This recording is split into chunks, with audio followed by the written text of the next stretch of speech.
Әрбір халық, әрбір тәуелсіз мемлекет өзінің рухани орталығын нақтылап алу керек. Қазақстанның рухани орталығы Түркістан. Ол қазақ елінің рухани жүрегі. Қазақстан Республикасының тұңғыш президенті елбасы Нұрсұлтан Назарбаев.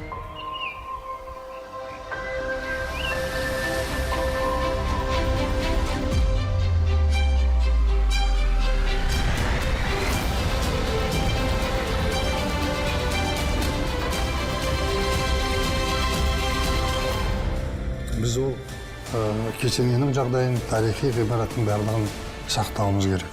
25-30 жылға қарай 3,5 миллион адам келу керек. Көне қаланың қайта жаңғыруы, өркендеген өлке, өңір өмірін өзгерткен тарихи шешім. Осы 2 жылдың ішінде бизнестің саны 11 есе өсті. Ұлы жібек жолында 1000 жылдық өркениеттерді тоғыстырған Түркістан, ұлы даладағы ұлы өзгерістерге негіз болған қасиетті қала. Түркістанда қанша мың адамдар жұмыс алды. Қысқа ғана мерзімде жүзеге асқан үлкен жобалар, елдікке бастаған елбасы идеясы және жаңа Түркістан.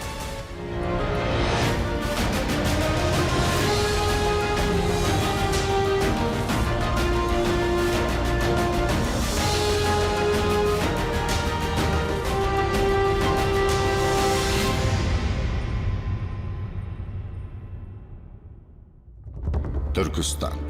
Ұлы ғұлама Қожа Ахмет Яссауи ұлт тарихына таңбаларын қалдырған, хандар мен сұлтандар мәңгі жай тапқан қастерлі мекен. Ежелгі қаланы қайта жаңғырту идеясы қалай дүниеге келді? Оның астарында қандай сыр жатыр? Елбасы бұл жобаға неліктен ерекше мән беріп отыр? Ақорда.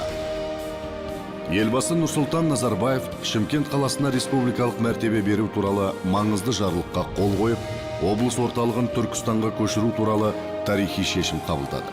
Дәл осы сәттен бастап, көне қаланың жаңа дәуірі қайта өрлеу кезеңі басталды. Түркістан. Тарихы терең, тағылымы мол шежірелі шаһар. Ежелде Шауғар, Ясы, одан кейін Түркістан аталған ұлы жібек жолының бойындағы ірі саяси, экономикалық, мәдени орталық. Бұл қаланың орталық Азиядағы, түркі әлеміндегі, оның ішінде қазақ тарихындағы орны өз алдына бір бөлек. Ұлт тағдырына қатысты маңызды шешімдер қабылданған кешегі қазақ хандығының бас қаласы. Тұран даласынан тамыр жайған түркі халықтарының рухани астанасы атанған көне қала талай қилы кезеңдерді бастан кешті. Ертеде Еуразия кеңістігінде үстемдік еткен империялардың құрамында болды. Бірде құлдырады, енді бірде қайта өрледі. Түркістанның тереңге тартқан темір қазығы талай тосқауылдарға төтеп беріп, уақыт сынына сыр бермей, тағылымды тарихын тәуелсіздік таңымен сабақтастыратын күнге де жетті. Түркістан осылайша торқалы тойға да жетті. Бірақ ғалымдар оның негізі одан әріде қаланғанын айтуда. Күлтөбеден табылған көне жәдігерлер оның 1,5 емес, 2000 жылдық тарихы бар екенін дәлелдеді. Елбасы бастамасымен жүзеге асқан мәдени мұра бағдарламасы да Түркістан тарихын түгендеуге үлкен үлес қосқанын айта кету керек. Мағжанның сөзінен шығады. Түркістан екі дүние есігі қойды. Екі дүние дегенде мұны былайда қарауға болады. Бұл біздің сан ғасырлаған түріктік баба тарихымызбенен бүгінгі тәуелсіз Қазақстан болмаса ынтымақты түрік халықтарының арасындағы алтын көпір деуге болады. Түркістан әрдайым елбасы назарында болды. Бірақ тәуелсіздік жылдары бұндай қадамға бару оңай болмады. Себебі экономикалық жағдай мүмкіндік бермеді. Сондықтан қалаға арнайы мәртебе беру мәселесі уақыт еншісіне қалып отырды. Бірақ сөзден іске көшетін күн алыс емес еді. Елорда қысқа ғана мерзімде еңсесін тіктеді. Елге танылды. Ендігі күшті елдің рухани астанасына қарай бұру керек болды. Елбасы Нұрсұлтан Назарбаев Ұлы даланың 7 қыры атты мақаласында уақыт пен кеңістіктің көкжиегі тоғысқан кезде ұлт тарихы басталады деген болады. Сол сияқты Түркістан да ұлт тарихының ажырамас бөлігі және оның жаңа кезеңі 2018 жылдың 29 қыркүйегінен бастау алады. Дәл осы күні Қазақстанның тұңғыш президенті Нұрсұлтан Назарбаев уақыт пен кеңістікті тоғыстырып, жаңа әкімшілік орталықтың негізін салған. елбасы ұлттық компаниялардың басшыларын, барлық облыстың әкімдерін, бизнес өкілдерін, шетелдік инвесторларды жинап, оларды осы бір маңызды жобаны бірлесіп жүзеге асыруға шақырған еді. Қаланың даму жоспары бекітілді, негізгі бағыттары айқындалды. Шаһарда еркін экономикалық аймақ құрылып, қысқа мерзімде құрылыс қарқын алды. Қаланың жобалау аумағы 22.370 гектар. Бас жоспар жобасы 3 кезеңнен тұрады. Қаланы дамытудың бастапқы жылы 2018 жыл. Бірінші кезең 2025 жылға дейін. Есептік мерзім 2035 жылға жоспарланған. Қала жобасы бірнеше функционалдық аумақтарға бөлінеді. Олар әкімшілік іскерлік орталық, рухани мәдени орталық, қалыптасқан және жаңа құрылыс аудандары мен алаңдары, өндірістік және табиғи аумақтар. Елбасының айтуынша, Түркістанға жұмсалған қаражат ертеңгі күні еселеп қайтатын болады. Арада 2 жыл өтті. Осы бір қысқа ғана мерзімде жаңа орталықта жаңа нысандар бой көтеріп үлгерді. Бүгінгі таңда 15 негізгі нысанның құрылысы толық аяқталып, керемет кешендер қала келбетіне көрік берді. Келешекте олардың қатары арта береді.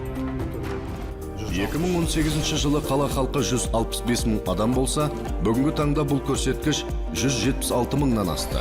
Бас жоспарға сай, 2050 жылы Түркістан тұрғындары 500 мыңға жетуі тиіс. Түркістан тарихында Қожа Ахмет Яссауидің алар орны ерекше. Ұлы ойшыл, ислам құндылықтарын түркі әлемінің дүние танымымен ұштастырған ғұлама тек қазақ халқына ғана емес, бүкіл түркі тектес елдер үшін айрықша орны бар тұлға.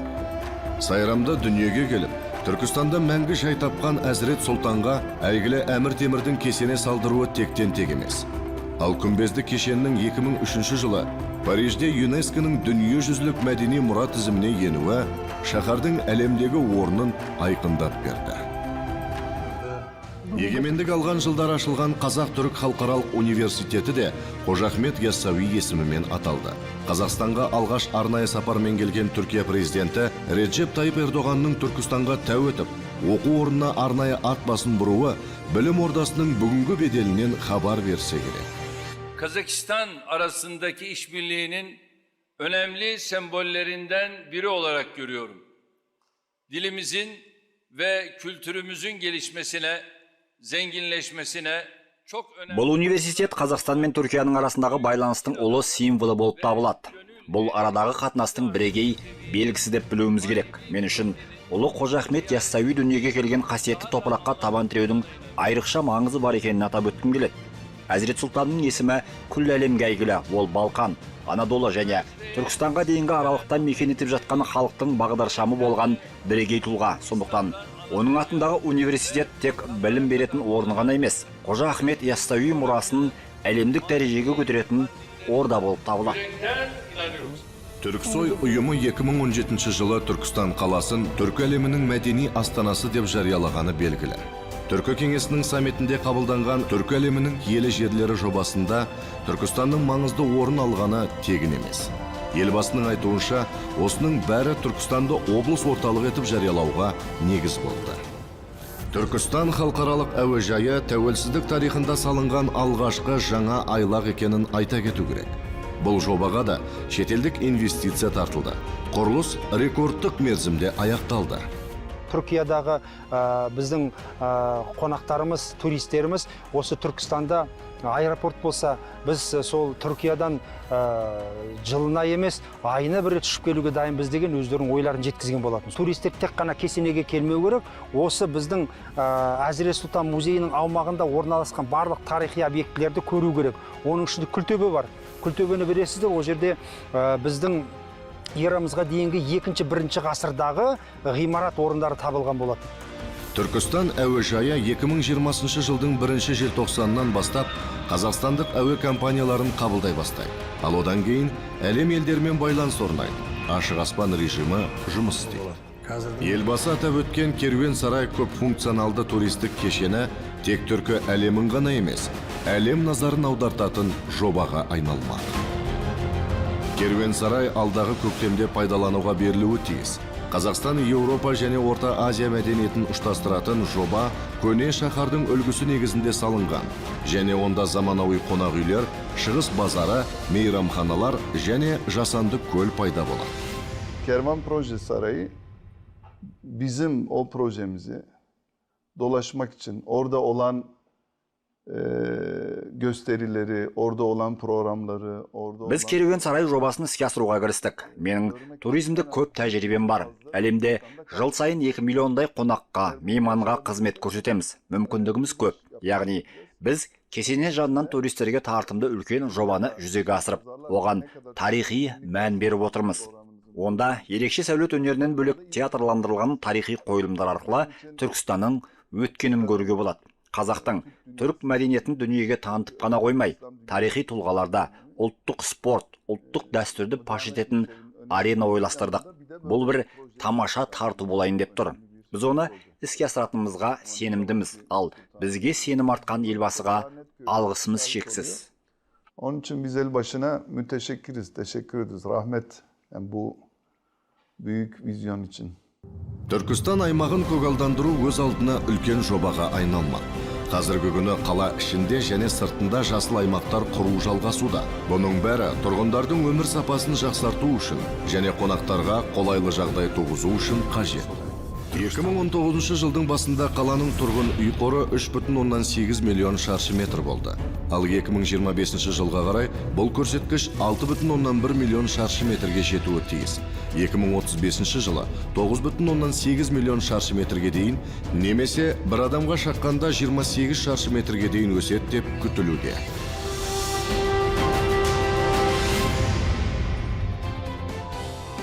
Елбасы бастамасымен болашаққа бағдар, рухани жаңғыру және ұлы даланың 7 қыры бағдарламалары қабылданған еді. Түркістанды қайта жаңғырту идеясы осы жобалармен өзара үндесіп жатыр. Түркістан Азия мен Еуропа арасын жалғаған Батыс Қытай, Батыс Еуропа көлік дәлізінің бойында орналасқан. Жаңа халықаралық қатынас Ұлы Жібек жолының бел ортасындағы қаланың жан-жақты дамуына үлкен үлес қосары анық. Осы 500 жыл бойы қараусыз қалған қалаға мына елбасы өз көңілін бөліп, өте үлкен жұмыс болып жатыр. Әрқашанда жүрген жердің барлығында біз айтып жүреміз. Түркістан бұл елбасының жобасы деп. Біз өткен жылы Түркістан қаласының 2050 жылға дейін даму стратегиялық жоспарын дайындаған болатынбыз, әзірлеген. Ол жерде жаңа әрине біріншісі ол туристік бағыт, екіншісі сол инвесторлар арқылы өнімді өндіру. Соған сәйкес қаламызды мегаполис ретінде емес, біз үлкен әлемдік Стамбул, Иерусалим немесе Рим деген қалалар секілді халықаралық деңгейдегі қалаға айналдыру. Елбасы идеясы тек Түркістанды ғана емес, өңірге түбегейлі өзгеріс енгізетіні сөзсіз. Шығыстың Аристотель атанған Әл-Фарабиді дүниеге келіп, мәртөбесінде маңызды шешімдер қабылданған. Күлтөбесінде билері бас қосып, орда басыда 300-дің басын біріктірген берекелі өлкенің бағдары айқын, бағындырар белестері әлі алда.